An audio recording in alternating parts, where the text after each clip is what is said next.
రంగారెడ్డి జిల్లా శేర్లింగంపల్లి నియోజకవర్గం 122వ డివిజన్ పరిధిలోని లోకమాల ప్రసన్న నగర్లో కాలనీ అసోసియేషన్ నిర్మించిన కమ్యూనిటీ హాల్ను ఎమ్మెల్యే అరికెపూడి గాంధీ ప్రారంభించారు.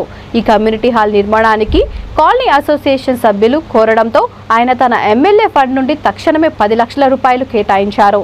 ఈ కార్యక్రమంలో స్థానిక కార్పొరేటర్ రోజాదేవి రంగారావు, మాజీ కార్పొరేటర్ మాధవరం రంగారావు, డివిజన్ అధ్యక్షుడు సంజీవరెడ్డి, నాయినేని చంద్రకాంత్, పెద్ద Bhaskarrao, Kamala Prasanna colony welfare association అధ్యక్షుడు చంద్రశేఖర్, కాలనీ మాజీ ప్రెసిడెంట్ రాఘవులు, general secretary Srisailam Goud, vice president Tirupati, treasurer Sivasankar తదితరులు పాల్గొన్నారు.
కమల ప్రసన్న నగర్ కాలనీ వాసులంతా చక్కగా యూనిటీగా ఉంటారు.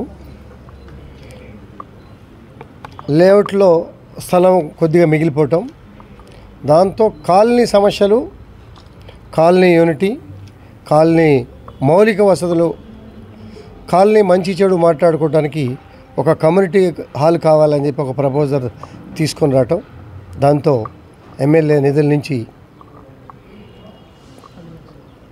10 లక్షల రూపాయలు నిధులు కేటాయించటం, number of times Madhavaram Rojadevi గారి దగ్గరికి వెళ్ళి రిప్రజెంటేషన్స్ ఇవ్వటం, మేడం మా దగ్గరికి తీసుకొచ్చి శాంక్షన్ చేయించి, ఇవాళ శాంక్షన్ చేయించడం ఒక ఎత్తు అయితే దాన్ని కంప్లీట్ చేసి ఇనాగ్రేషన్ చేయించి అందుబాటులోకి తీసుకురావటం ఒక ఎత్తు.